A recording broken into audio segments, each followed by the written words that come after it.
De nombreux cas de violence, de fusillade et de disparition désormais apparaissent sur l'échiquier. Le Canada, qui a été reconnu comme étant le pays de la paix, le pays de la tranquillité, le pays du bien-être, eh bien, décroche actuellement le titre de cimetière et se fait justement considéré comme étant l'un des pays où les violences, les disparitions ne font que multiplier. D'ailleurs, chaque année au Canada, 50 000 cas de disparition se font recenser. La semaine dernière, nous avons entendu parler de la disparition d'une jeune Congolaise, premièrement qui a été portée disparue le 2 septembre et qui plus tard, après 4 jours, a été retrouvée morte, malheureusement. Et aujourd'hui encore, un sujet assez intéressant survient justement pour appuyer l'hypothèse du racisme au Canada, lequel, celui d'un jeune âgé de 21 ans, qui vient justement d'être fusillé à travers les rues de Toronto et que jusqu'à présent la raison n'a pas encore été révélée. Mais selon des informations, il aurait été victime d'harcèlement, de vol et essayait justement de s'enfuir et c'est là que le drame survient. Bonjour mesdames, messieurs, je m'appelle Mati Zelensky, je suis youtubeur, designer, peintre professionnel, entrepreneur professionnel, trader professionnel, etc.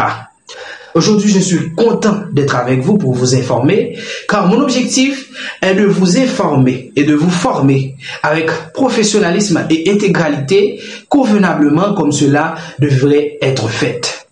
Nous allons commencer. Installez-vous très confortablement. Je vais vous expliquer.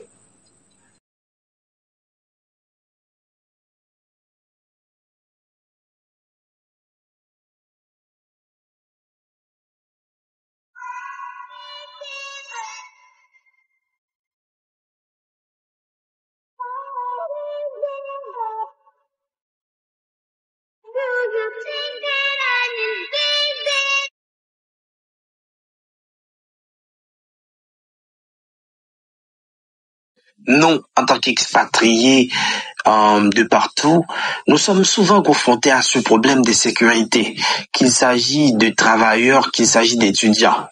Alors, je ne sais pas pour le cas de Darcia, de quoi s'agit-il exactement. Il est âgé de 21 ans, il vivait à Toronto, au sein de sa famille, et il venait fraîchement de se faire diplômer en télécommunication et informatique.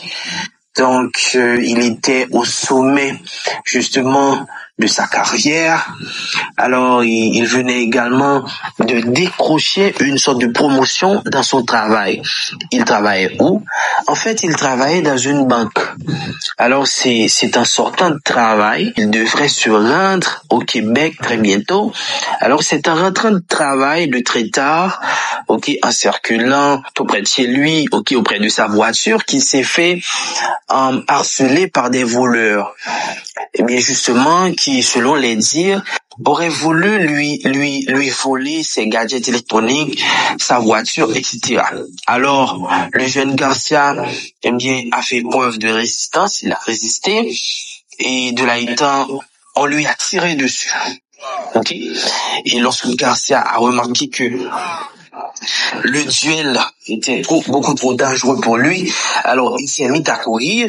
Alors en courant, il a reçu plusieurs projectiles. Alors jusqu'à présent, nous n'avons pas suffisamment d'informations qui pourraient prouver ces projectiles qu'il a reçus, que ce soit dans le dos ou je ne sais quoi, mais en fait, beaucoup de voisins ont témoigné à la police tout de suite après le crime qu'ils ont entendu Garcia crier au secours, et les meurtriers, tiraient encore plus. Jusqu'à présent, nous n'avons pas une idée du nombre de projectiles qu'il a reçus, mais nous avons quand même des informations qui confirment, qu'il a crié au secours. D'autres informations confirment également que ce crime est un crime volontaire, mais comment pourrait-on expliquer cette justification? Ceci s'explique par le fait que les voleurs, après avoir ôté la vie de Garcia, ils n'ont pas retirer les gadgets électroniques qui étaient dans sa voiture. Qu'est-ce que cela signifie? Cela signifie qu'en fait, il n'était pas réellement intéressé par la voiture, par les gadgets électroniques, mais de préférence, ils étaient intéressés par la vie de Garcia. Ils voulaient tout simplement enlever la vie de Garcia. Et ça pourrait par ailleurs susciter l'attention des autorités autour d'autres indices très importants. S'agirait-il des jeunes envoyés ou expédiés? S'agirait-il des jeunes à qui on aurait bien confié une mission, laquelle, celle de retirer la vie de Garcia volontairement? Alors on ne sait pas. On ne sait pas s'il s'agit de jalousie, on ne sait pas s'il s'agit d'un complot, mais jusqu'à présent, la police de la région n'a procédé à aucune arrestation. L'enquête se poursuit et déjà la famille se plaint, et fait appel à une sorte de cotisation pour pouvoir l'enterrer parce que les coûts de l'enterrement sont trop élevés et jusqu'à présent, nous en tant qu'informateurs, nous avons la date de l'enterrement, la date de l'exposition et du jeune Garcia. Et ça fait vraiment mal parce que la semaine dernière, on a déjà été informé de la mort d'Alexandra Lombayi, une jeune Congolaise, et cette fois-ci, il s'agit également de Congolais. Bien que à la mort de Garcia, le jeune Congolais de 21 ans, il a été annoncé bien avant la mort d'Alexandra, qui a été retrouvée près de la rivière. Il s'agit de disparition et là de fusillade, je sais bien. Mais nous pouvons quand même constater que ces genres de meurtres se répètent souvent et par exemple à des moments précis, à des moments importants, à des moments spéciaux de la vie des victimes. Par exemple, pour le cas d'Alexandra, Alexandra était peut-être au plus haut sommet de sa carrière professionnelle ou encore de sa carrière d'étudiante. Et pour ce jeune, il venait tout juste de décrocher une sorte de promotion. Il venait également tout juste de décrocher son diplôme en informatique et télécommunication. Ces indices disent également de grandes choses sur ces meurtres, sur ces scènes de crime. Ces genres de cas qui se répètent un peu partout à travers le monde, en Turquie, en France, aux États-Unis, au Canada et même en Haïti, nous avons recensé pas mal de cas d'enlèvement. Comme par exemple la dernière fois, un artiste qui évoluait dans le trap, avait été disparu et retrouvé assassiné, méconnu par ses camarades, par ses proches. Il y a également pas mal de cas de disparition également en République dominicaine. Il y a beaucoup de cas de disparition un peu partout à travers le monde, mais plus particulièrement au Canada, aux États-Unis et en République dominicaine. Alors, est-ce que ces faits, jusqu'à présent, ont un lien en commun? Les 50 000 disparitions, qui se répètent au fur et à mesure chaque année au Canada, et les disparitions également en République dominicaine, la mort d'une jeune étudiante africaine en Turquie et la mort d'un jeune étudiant africain en Russie. Alors, est-ce que ces crimes auraient par hasard des points en commun? Est-ce qu'ils partagent des points en commun? Jusqu'à présent, nous n'avons aucune réponse à cette question. Mais quelque part, vous savez, il y a un grand savant qui dit que rien n'est fait au hasard. Et quelque part plus loin, nos esprits se communiquent. Et ma mère dit souvent que le choc des idées jaillit la lumière. Donc là, nous devons penser pour trouver une lumière sur cette question de disparition, de violence au Canada, de meurtre aux États-Unis. S'agirait-il de racisme? S'agirait-il d'une traite des Noirs? S'agirait-il d'une sorte de traite négrière qui continue malgré l'évolution du monde? Et quel rapport existe-t-il entre ces crimes, ces fusillades, ces violences? Quel rapport existe-t-il entre ces cas et Haïti, jusqu'à présent, qui représente la mère de la liberté noire et dans la Caraïbe et dans le monde entier? Moi, en tant que journaliste, en tant qu'informateur, je pourrais prendre la responsabilité de dire que nous les Noirs, nous la race noire, alors cela peut bien arriver que nous nous vantons, nous disons que nous avons une peau saine. Vous savez que les Noirs sont dotés de mélanine, de capacités intellectuelles très avancées. Ok, et dans la plupart des cas, les Noirs sont costauds. Nous sommes forts mentalement et physiquement. Nous pouvons nous vanter comme nous voulons à la hauteur de nos désirs. Ok, que l'on veuille ou non. Ok, que l'on veuille ou non, ou quoi qu'il arrive. Ok, en dépit de nos capacités, de notre couleur de peau, en dépit de nos chantages. Parce que nous, les Noirs, nous sommes des vantards, nous nous vantons. Alors, en dépit de ces chantages, de ces promotions, de ces publicités partout sur les réseaux sociaux, et nous pouvons même prendre l'exemple de l'Égypte, on dit que l'Afrique, c'est le berceau de l'humanité.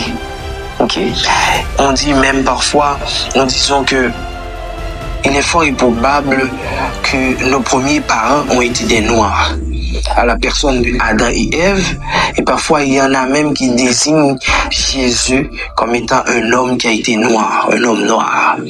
Ils disent que les Égyptiens sont des Noirs. Ce sont des façons pour nous valoriser, ce sont des stratégies. Ces chantages-là ne vont servir à rien. Mais pourquoi? Parce que cela ne garantit pas la sécurité des Noirs dans le monde. Et je pense que malgré que les Congolais partout, sur TikTok, sur Zoom, sur Facebook, sur YouTube, font preuve de solidarité, malgré que les différents peuples, les différentes nations, les différents pays de l'Afrique s'unissent justement pour traiter ce sujet. D'ailleurs, vous savez qu'à propos de la mort, à propos de la disparition d'Alexandra, la Congolaise, et pas mal de millionnaires, pas mal de personnalités publiques, comme par exemple le président du Congo avait interrogé la famille et a promis en retour du soutien. Le gouvernement a promis de soutenir la famille d'Alexandra. Mais en dépit de toutes ces choses, en dépit de toute la force de la mère d'Alexandra, en dépit de l'esprit de solidarité et procuré, l'esprit de solidarité est démontré par le gouvernement, en dépit des appuis et des soutiens de la communauté noire vivant dans la région. Moi, je pourrais vous dire qu'en dépit de toutes ces choses, de tous ces soutiens et de tous ces appuis, et cela ne servira pas à grand-chose. Parce que nous, les Noirs, nous avons la responsabilité de nous conditionner. Il faut arrêter en tant que Noirs de penser que nous avons la liberté de faire tout ce que nous voulons. Je pense que les populations noires aujourd'hui, ils pensent qu'ils sont plus libres que même les Blancs. N'oubliez surtout pas lorsque vous vous expatriez au Canada pour des raisons d'études. Mais est-ce que cela veut dire que vous êtes Canadien? Décrocher un titre de séjour au Canada, un permis de résidence ou une nationalité canadienne ne signifie pas pour autant que vous devez vous comporter de n'importe quelle façon. Vous devez appliquer certaines règles dans votre vie. Vous devez être vigilant, discipliné. Vous devez être méfiant parce que vous faites partie d'une lutte, d'un combat dès que vous êtes noir. Et dans la plupart des cas, les avantages que procure le Canada, et malheureusement pour nous, ces avantages-là nous fassent oublier ce que nous sommes en tant que personne. Nous oublions s'ils ont été nos ennemis dans l'Antiquité. Et de là étant, nous nous livrons entièrement puisque les Blancs nous fassent bénéficier de pas mal d'avantages. D'avantages sociaux, économiques, de bourses d'études, etc. Cela nous rend non vigilants, non vigilants à l'égard de nous-mêmes et non attentifs. Nous ne pouvons pas nous offrir entièrement aux Canadiens, aux Américains. Oui, aujourd'hui, je peux obtenir la nationalité canadienne, américaine, française, mais cela ne veut pas dire que je vais oublier mon passé historique, mon passé colonial. Cela ne veut pas dire que je vais considérer le Canadien à 100% comme étant un ami, comme étant notre âme sœur, etc. Un Canadien est un Canadien, un Congolais est un Congolais. Quel que l'en soit le niveau de relation qu'on pourrait développer avec un Blanc reste un Blanc quand même. Et nous, les Africains, nous, les Haïtiens, dans la majeure partie des cas, nous oublions ce que nous représentons.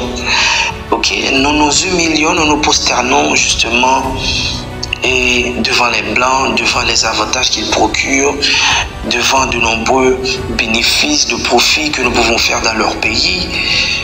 Et nous nous livrons entièrement. ok, nous leur faisons confiance, ok, et de là étant, nous oublions la lutte cosmique, la lutte spirituelle, la lutte historique qui exista, ok, dans le temps et qui continue d'exister aujourd'hui. Je pense que Alexandra aurait été victime de cas particuliers, de ce genre de cas, en fait. Et pour nous, les Haïtiens, pour vous et Africains, et nous entièrement, en tant que la communauté noire, la race noire, je tiens à dire que nous devons prêter beaucoup d'attention à ce genre de choses. Évitons premièrement de nous prosterner, de nous humilier, de nous oublier, ok, de nous abandonner entre les mains de l'autrui. Ok, je sais, cela peut arriver que vous vivez dans un pays étranger. Par exemple, il n'y aura jamais de paix entre Haïti et la République dominicaine. Mais cela représente beaucoup d'avantages pour les Noirs et les ressortissants haïtiens. Ok, mais pourquoi? Parce que automatiquement que l'Haïtien sait que le Dominicain est son ennemi, il va faire en sorte non seulement de les éviter, mais de se protéger à l'égard de ces Dominicains. De se protéger, d'être vigilant, d'être véatif. Et l'Haïtien ne fréquente pas.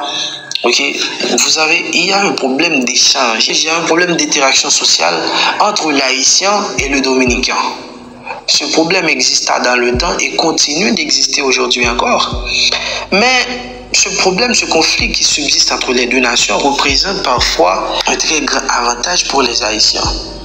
Parce que par ailleurs, puisque nous savons bel et bien que les Dominicains sont nos ennemis, nous nous protégeons, nous les évitons, nous ne nous abandonnons pas. Ok? On ne fait pas confiance à un Dominicain à 100%. Nous ne nous prosternerons pas. Et pourquoi?